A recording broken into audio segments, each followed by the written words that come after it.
Shalom, everyone, and welcome to Coffee and Connection. What are we? Week 23, I think. Where are we? Week 23. And I'm so happy that we were able to still do it this week when things are a little bit crazy. I really acknowledge all of you who are coming on this week when things are busy, and I acknowledge everyone who listens even to the recording, taking time to listen. It can be a great self-care. Have your cup of coffee and just lean in and let's talk about getting help because there's so much to do. There really is so much to do this week, and one of the biggest struggles I hear from women in general is that they feel like they're juggling everything on their own, and if they ask for help, they don't even necessarily get it. And this pushed me about a year ago to actually create a whole little program, a short program based on this, a self-study program based on this. It's called Together from the Heart. And in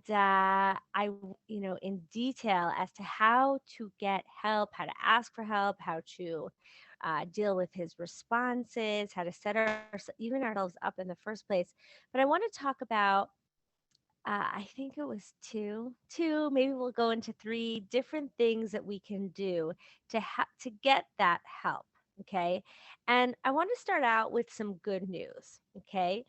The good news is that most likely your husband wants to help you. Most likely, he wants to help you. He wants to be your knight in shining armor. He wants you to be happy. He wants to be a team. He wants to be a part of not just preparing for Pesach, but a part of the home, a part of the family, a part of your partnership. So, most likely, he wants to help. What gets in the way then? What stops him from helping? What stops anyone from helping? Let's talk about 2 to 3 things that can really just get in the way and make us not want to help. Okay. One, it's hard. Nobody wants to do stuff, right? Like we want to do it. That's like our higher desire. I want to help. I want to do things for people. But of course, there's that lower side of ourselves, that animal side, that like, I just kind of just want to sit here and look at my phone. I kind of just want to like go out, go learn. I don't want to help, right? I don't want to go out. I don't want to get up, right? So the first thing is to recognize that. And when we can remember that just for ourselves, like this is why, our husband, our kids, everyone, as much as they may want to help, it's hard to help. It's hard to do stuff, right? I could ask you to help me and like there's a part of us that wants to help everyone, but then there's probably a part of you that would say, "Ugh, I'm kind of like, oh, that's a separate thing, right? Like why, if I would ask you for help, why wouldn't you help?" So the first thing is that it might be, I don't know, I'm tired, right? So that's where you may find, this is what John Gray calls the grumbles. Men will grumble, especially men, but maybe everyone, definitely kids also, will grumble when we ask for help. So you'll say, "Oh, can you go get milk from the store?" Or "Would you clean out this cupboard?" Or "Would you take the kids to school?" And he'll go like, "Oh, I don't know. It's so hard," or "It's too far. I'm busy," or whatever. So that's called the grumbles. There'll be like a little like pushback, like they grumble about it. And very often, what women do when the grumbles happen is they say, "Fine, I'll just do it myself." Right? Either because we don't want them to be upset, we don't want to upset them, right? We talk about that a lot. We don't want to upset them, or because we're like, "Fine, if you don't want to do it, I'll just do it myself." Right? We kind of get like what's the word, like a martyr, like fine, I'll just do it all, right? Or we just kind of get like this feeling of like, okay, he's not going to do it, right? Because he grumbled about it, he's not going to do it. And what I invite you to consider is that all that's happening in that moment is the grumbles. He's grumbling because, yeah, we all really, as much as we want to help, we don't want to help. So, what you can do when he grumbles is respect the fact that he grumbles, but and also invite him to go to that higher side of himself and help anyway. So you could say if he says, "Ah, I don't really want to go," or I'm kind of, I just sat down," or "Oh, I don't know." Just be like, "Yeah, I know it's annoying, and I'd really love if you could help." Right? So once when he grumbles, you can um make space for it. Like, okay, you're grumbling and I know it's hard and I really love it. And that brings us to the second thing. Um, so someone's asking, should we just not ask for help? How do we stop ourselves from getting annoyed? So that's exactly it. That's what women do, right? Men grumble and we're like, should we just not ask for help? Right? So no, don't stop asking for help, right? It's okay to ask for help. Remember, your husband most likely wants to help you. He just like all of us, we have that lazy side to us, or we have that like comfortable. We just want to be comfortable. So when he grumbles, don't get frustrated. Don't get annoyed. Remember that we all have that part of us, right? And men especially do that. And you just like, okay, yeah, I know it's annoying. Do you mind doing it? I would love if you did it, right? It would be so great if you could do this for me. It will be so helpful if you could take care of X, Y, and Z. I'd really love it. One time. If he grumbles, you can still say it one more time. Okay. So, and that's important to keep in mind. It's not a nagging, like, oh, please. And also, yeah, not getting annoyed in that moment and being like, oh, come on, can't you do it? Right. So being respectful. Yeah, I know it's annoying.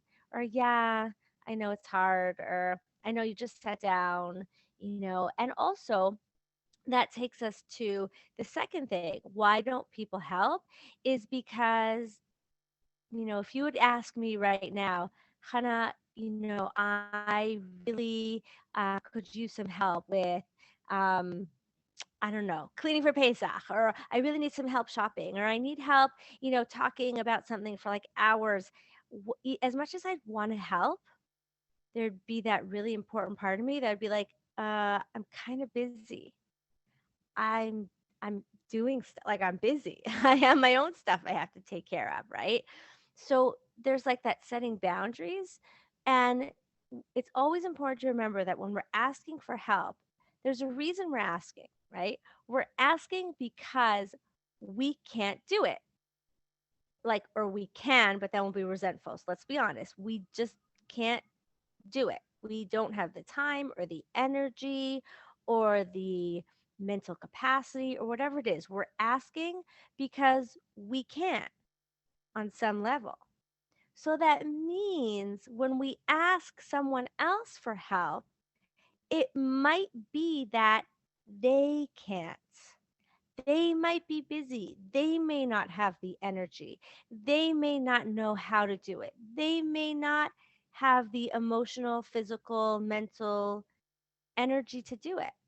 So it's very important to also give space to hear no, to give space to hear I can't.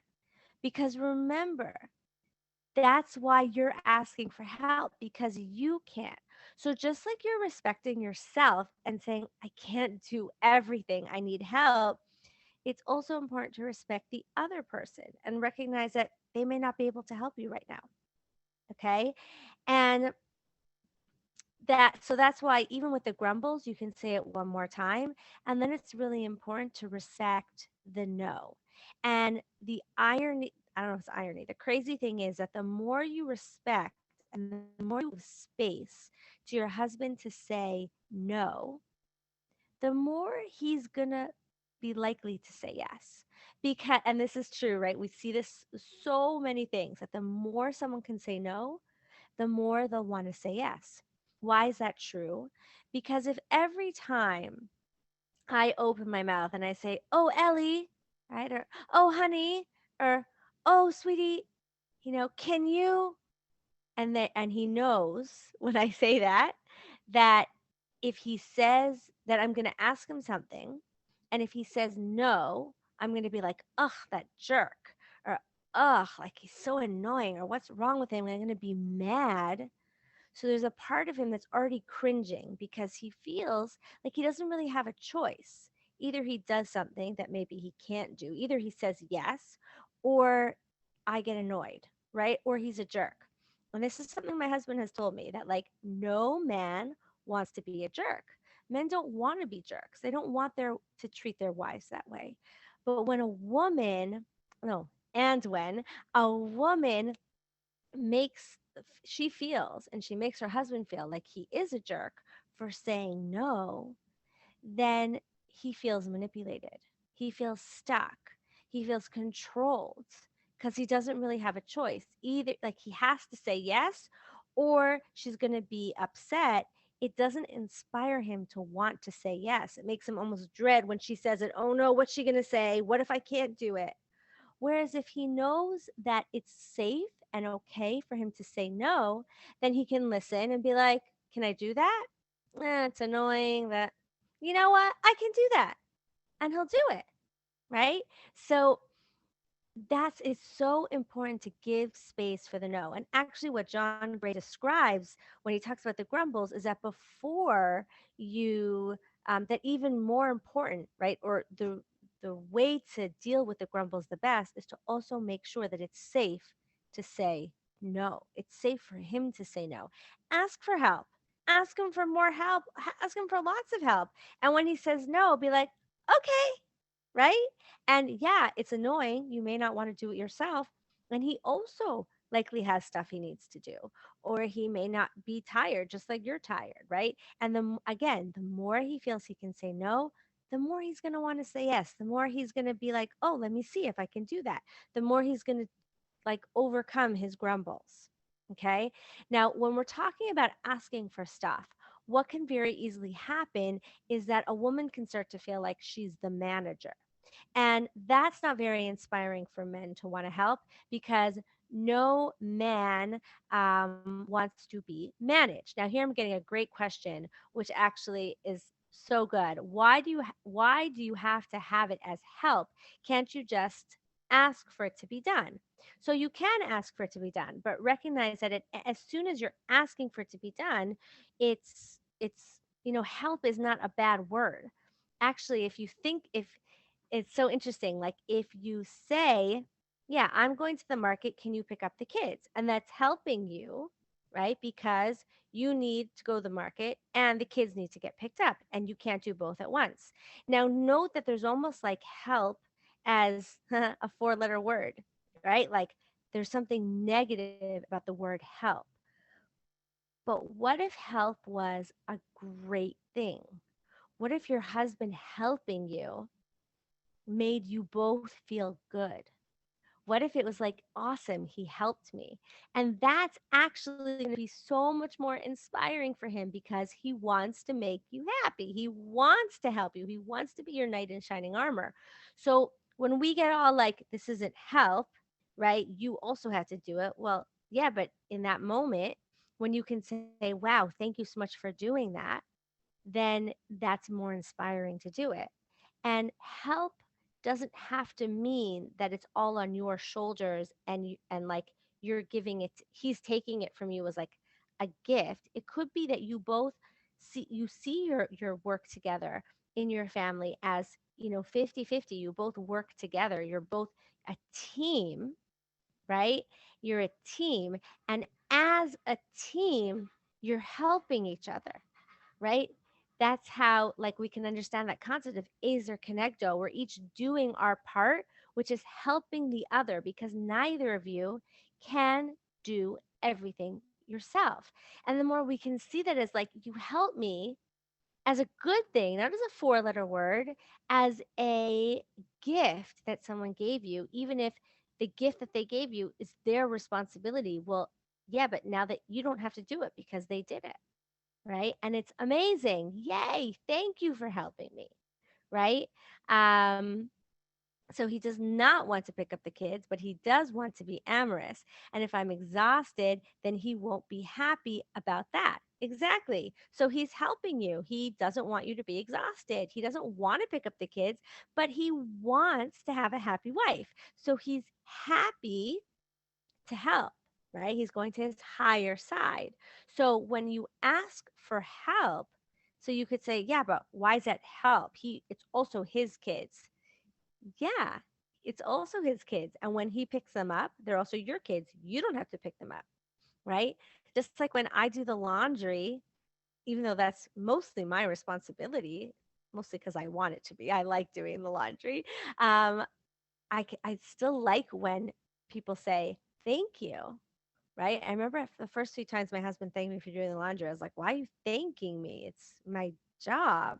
And then I realized, wow, it actually feels really good. It makes me want to do the laundry. So help doesn't have to be a negative thing, right? What you are saying is why doing the dishes is foreplay. It could be, right? It has you both working together, right? Now, part of that though is recognizing, right? Let's go back to that thing about managing. We don't necessarily want our husbands to feel like we're managing them, right? They may be helping, but we're helping as a team, right? Acer Conegdo, we're two equals on a line at different places helping each other, and because we can't do everything, right? So we don't want it to be that like we are telling them what to do. We're managing the house, because if I manage the house, then that's much less inspiring for him to come in and do something for the house, because it's not his domain. So it's good to have that you're equal, like there's no manager.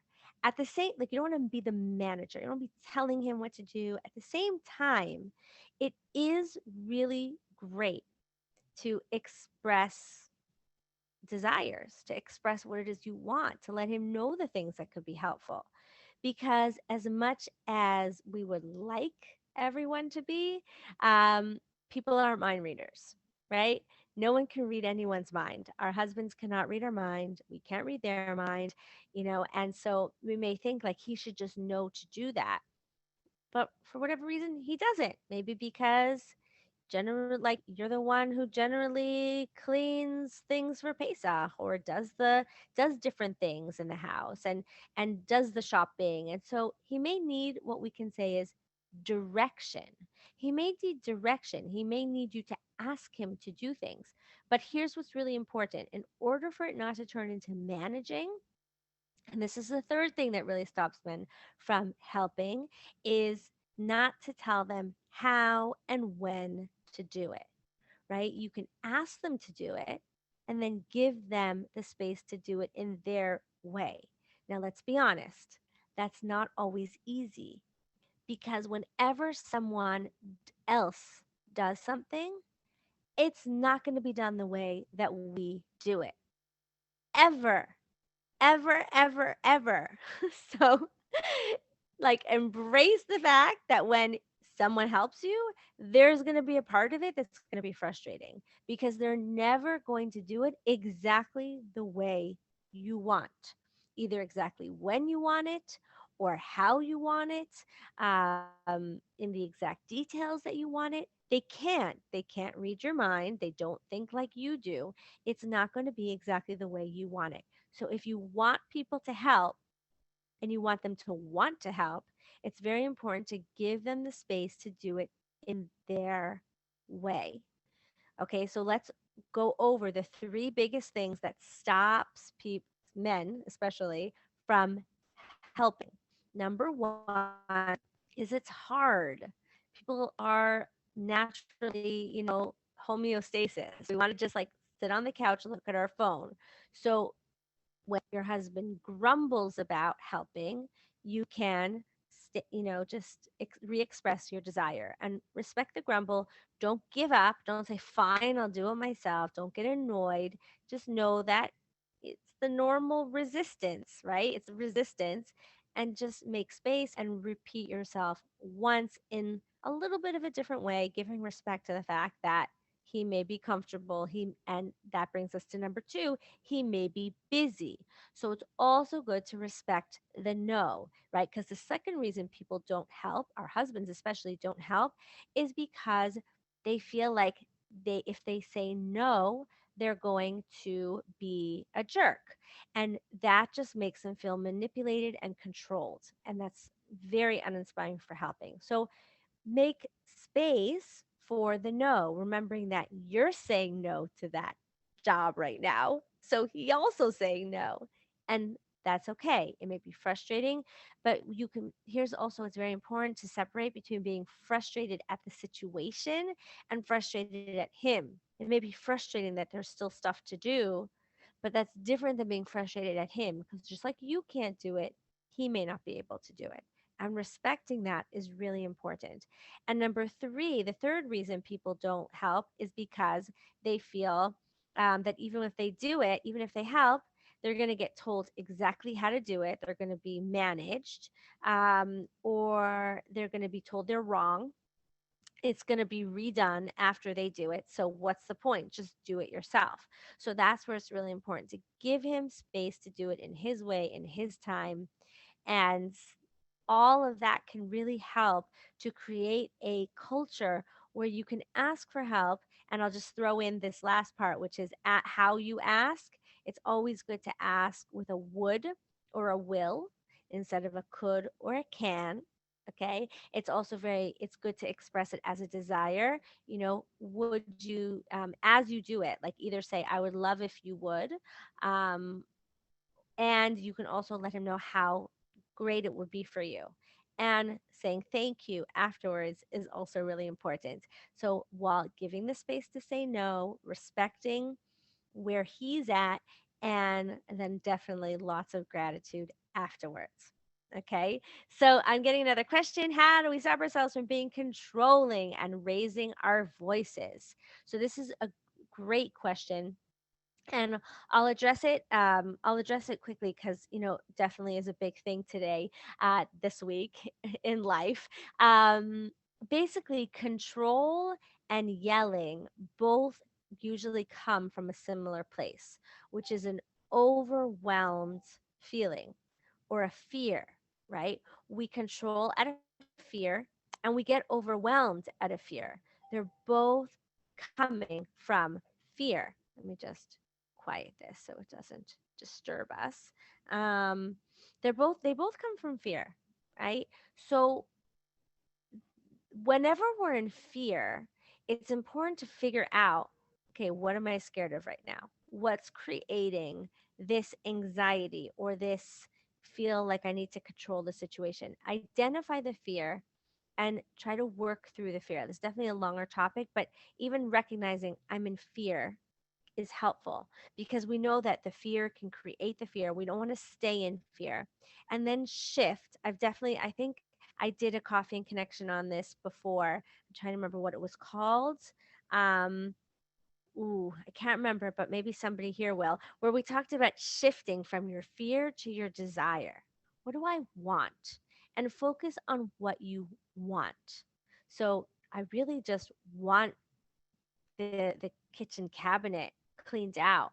So I would love that kitchen cabinet cleaned out, right? And either getting asking someone to do it, or taking a coffee break and then doing it ourselves, or hiring someone to do it, or getting a teenager to do it, right? Finding a way to get it done. And focusing on who we want to be. How do I want to say this? What kind of culture do I want to have in my relationship? And that will also help with raising our voices, right? Because why are we raising our voices? Because we're scared that Pesach isn't going to get made. And why do we want Pesach to be made? Because we want to have a nice yantif, and we don't want there to be chametz in the house, and we want to, like, not get karet and all that stuff. So okay, so if I'm focused on my fear, I'm going to get anxious and I'm going to yell, which is going to cause there to be a not nice atmosphere in the house. And that anxiety is going to cause me to run around like a chicken with my head cut off, and I'm going to get less done. So, why don't we switch over to my desire? What do I want? I want things to be calm. I want to get things done. Okay, so let me take a deep breath and ask myself, what can I do to make that happen? Do I need to take a deep breath? Do I need to take a walk around the block? Do I need a coffee? Do I need to, do some meditation? Do I need to take a break, a nap? Do I need to eat or drink? Right? Do I need to be more like, what do I need? Who do I want? What do I want? And who can I be to create that? Okay. And whatever your fear is, ask yourself, okay, so if that's, I'm getting some fears listed here. So if you don't want that, okay, now ask yourself, so what do I want in the positive, right? What is it that I want? And what will that look like? And what's in my power to create that? Okay. Okay. So I'm going to invite you to try it out. Let me know how it goes. And let's compare notes on our next coffee and connection, which I guess will be in 2 weeks. Oh, hello. I guess we'll be in 2 weeks. I have a feeling that next week I'm just going to miss you all too much. And I'm going to try to at least send out a recording at some point during the week. I'll sit down with a cup of coffee and I'll send you all something. So look out in your inbox next week for something, because I guess Monday night many of you will still be in Yantif. So I really want to wish everyone a Chag Kasher v'Sameach. It should be an amazing, amazing Seder night, an amazing week where we should feel free and light. Allow yourself to really Seder night has such power to just jump over so many layers and so many levels. Yes, then we have to work for 7 weeks to actually get there. But what you can really do during the Seder, and I think it's especially when you're eating the matzah, if I'm correct about this, but the idea of asking yourself, and you can think about it this week as you're getting ready, right? Especially when we're seeing all of our worst selves sometimes come out in the stress. What's that trait? What's that thing for me that I really want to work on, that I really want to overcome, that I want to shift within me? And then that night, Seder night, you can daven for it and allow yourself to feel Seder night is that gift of just being on the 50th level, even though we didn't deserve to be there, right? So you can just feel as if you are there, and then you'll have a clear path of what it will take to get there, right? So that's such a gift, that flash of inspiration. That's what Seder night is all about. Okay, so I invite you all to have an amazing. I bless you all. I bless all of us to have an amazing Pesach, and I can't wait to see you next time. And until then, may we all be blessed to live, love, and be loved with all our hearts. Chag Sameach. Goodbye for now.